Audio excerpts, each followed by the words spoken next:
Okay, so for my second resource, I chose this National Geographic map maker.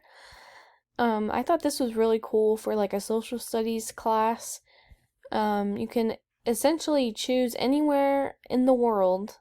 You can make a map out of it, and then you can choose different legends or layers, layers that you want to use. So I actually just chose tornado tracks, and then you can also add shapes to the map. And so I circled Kansas, and you're able to zoom in on the map.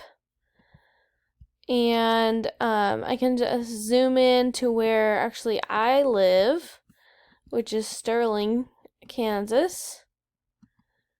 And I can add a little pinpoint here and call this home. And if I zoom out, I can see that all of my pinpoints, all the tornado tracks are out of, my way. You can also add different layers, population densities, precipitation. So if we were doing weather, I could add this one. And if I show legend, I can adjust the opacity, see how opaque it is? I'm sorry, I'm not sure how to say that word.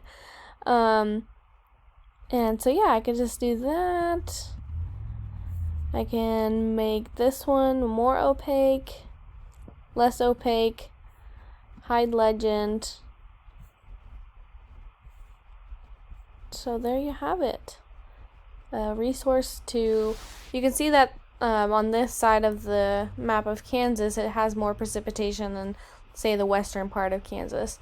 I thought this was just really cool for any like social studies class to learn more about the geography and different things that come with different regions of the world.